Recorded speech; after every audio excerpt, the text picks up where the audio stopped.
तो फैंस जो है काफी हैरान है कि कैसे एक टीम जिसने लीग स्टेज में टॉप किया वो 240 रन के लक्ष्य का पीछा सेमीफाइनल में नहीं कर पाई। फैंस बहुत हैरान है, नाराज हैं और न्यूजीलैंड ने 18 रन से शिकस्त दे दी है सेमीफाइनल में।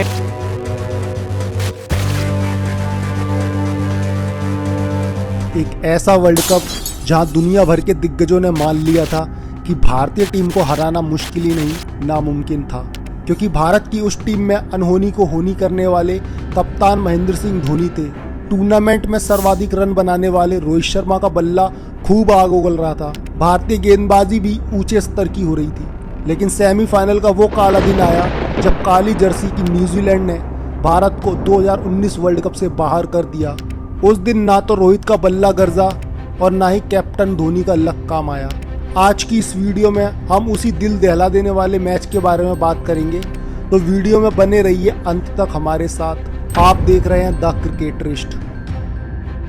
भारत की 2019 वर्ल्ड कप की जर्नी सेमीफाइनल से पहले बहुत शानदार जा रही थी। अपने रास्ते में आने वाली हर टीम को भारतीय टीम रौंदते हुए आगे बढ़ रही थी। तभी सेमीफाइनल में भारत का मुकाबला न्यूजीलैंड के साथ होता है, जहां न्यूजीलैंड ने टॉस जीतकर पहले बल्लेबाजी करने का फैसला किया। ओपनिंग करने मार्टिन गप्टिल के साथ हेनरी निकोलस आते हैं। इससे पहले कि गप्टिल खतरनाक साबित होते, बुमराह ने तीसरे ही ओवर में गप्टिल को आउट करके न्यूजीलैंड को पहला बड़ा झटका दिया। अब बल्लेबाजी करने कप्तान केन विलियमसन आते हैं और वो निकोलस के साथ पारी को संभालते हैं। न्यूजीलैंड की शुरुआत बहुत स्लो होती है, जिस वजह से 10 ओवर में केवल 28 रन ही बन पाते हैं। उसके बाद विलियमसन और निकोलस कुछ करारे शॉट्स खेलकर रनगति को बढ़ाते हैं। भारत को विकेटों की तलाश थी, तभी 19वें ओवर में निकोलस जडेजा के स्पिन के जाल में फंसकर अपना विकेट गंवा देते हैं। न्यूजीलैंड 70 रन पर अपने दोनों ओपनर्स को गंवा चुकी थी। अब रॉस टेलर क्रीज पर कप्तान केन विलियमसन का साथ देने आते हैं, लेकिन क्रीज पर विलियमसन की नजरें पूरी तरह से सेट हो चुकी थी और वो अपने अर्धशतक की ओर बढ़ रहे थे। तभी तीसरे ओवर में विलियमसन अपना अर्धशतक पूरा करते हैं। न्यूजीलैंड का स्कोर इस दौरान 110 रन के करीब हो गया था। अब दोनों ही बल्लेबाज घातक स्ट्रोक खेलकर भारतीय गेंदबाजों पर दबाव बना रहे थे। तभी 36वें ओवर में चहल विलियमसन की पारी का अंत कर देते हैं। विलियमसन ने शानदार 67 रन की पारी खेली। अब न्यूजीलैंड 134 रन पर थी और क्रीज पर रॉस टेलर का बल्ला भी खूब बरस रहा था। एक तरफ विकेट गिरते चले जा रहे थे, तो वहीं दूसरी तरफ टेलर भारतीय गेंदबाजों पर कहर बनकर टूट रहे थे और अपनी 50 की ओर बढ़ रहे थे। तभी 44वें ओवर में टेलर छक्का लगाकर अपना अर्धशतक पूरा करते हैं। अर्धशतक के बाद टेलर अब और भी घातक रूप धारण कर लेते हैं और ग्राउंड पर तांडव करने लगते हैं। तभी तेज खेलने के चक्कर में टेलर रन आउट हो जाते हैं। उन्होंने 74 रनों की पारी खेली। इसी के साथ न्यूजीलैंड की टीम 50 ओवर में 239 रन बना पाती है और भारत को 240 रन का लक्ष्य मिलता है। ये स्कोर ज्यादा बड़ा नहीं था। हर किसी को यकीन था कि भारत ये लक्ष्य आसानी से चेस कर लेगा। अब भारत की तरफ से ओपनिंग करने केएल राहुल के साथ रोहित शर्मा आते हैं। भारत को दूसरे ही ओवर में बड़ा झटका लगता है जब रोहित शर्मा 1 रन बनाकर अपना विकेट गंवा देते हैं। पूरे स्टेडियम में सन्नाटा छा जाता है, क्योंकि रोहित शर्मा टूर्नामेंट के सबसे ज्यादा रन बनाने वाले खिलाड़ी थे। भारतीय टीम संभल पाती उससे पहले विराट कोहली भी मात्र 1 रन बनाकर ट्रेंट बोल्ट का शिकार बन गए। शुरुआती 3 ओवर में ही भारतीय टीम अपने 2 ऐसे बल्लेबाजों को खो चुकी थी जिनसे सबसे ज्यादा उम्मीदें थीं। टीम पूरी तरह से तब पस्त होती है जब केएल राहुल भी केवल 1 रन ही बनाकर आउट हो जाते हैं। भारत के शुरुआती 3 बल्लेबाज 3 रन का ही योगदान देकर जाते हैं। यहाँ से बचे हुए बल्लेबाजों पर काफी प्रेशर था। क्रीज पर अब दिनेश कार्तिक और ऋषभ पंत खड़े हुए थे और भारत को इस मुश्किल घड़ी से निकालने का प्रयास कर रहे थे।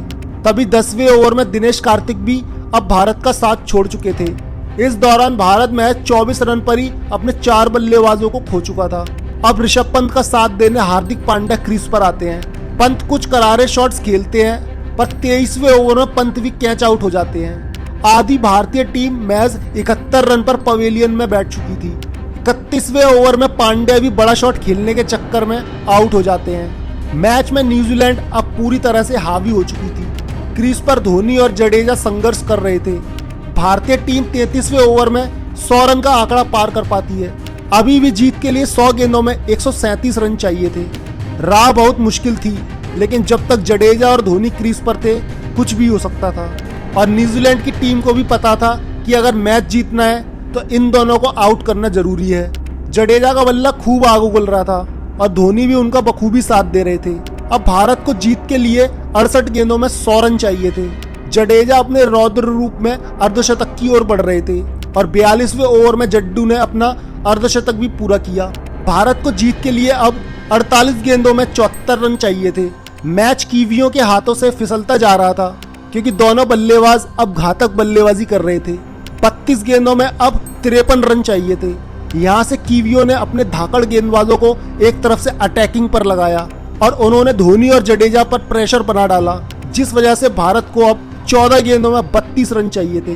तभी 6 लगाने के चक्कर में जडेजा कैच आउट हो जाते हैं, जो कि मैच का बहुत बड़ा टर्निंग पॉइंट साबित हुआ। जडेजा का साथ छूटने से धोनी के ऊपर काफी दबाव आ जाता है और अब वो अकेले संघर्ष कर रहे थे।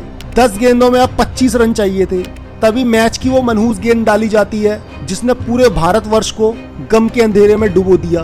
धोनी का वो रन आउट होना आज भी भारतीय क्रिकेट प्रेमियों के जहन में उस जख्म को कुरेद देता है जो आज भी भरे नहीं है। भारत वो सेमीफाइनल 18 रन से हार जाता है और फिर वहां से खत्म होता है चमत्कारी कप्तान महेंद्र सिंह धोनी का ब्लू जर्सी का सफर। 2019 वर्ल्ड कप तो भारत के लिए श्रापित रहा। अब ये 2023 वर्ल्ड कप भारत के लिहाज से कैसा होगा, आप हमें कमेंट करके जरूर बताना। और अगर ये वीडियो आपको अच्छी लगे तो वीडियो को लाइक जरूर करें। और अगर आप चैनल पर नए हैं और अभी तक चैनल को सब्सक्राइब नहीं किया है तो चैनल को सब्सक्राइब करके बेल आइकन दबाना ना भूलें। धन्यवाद।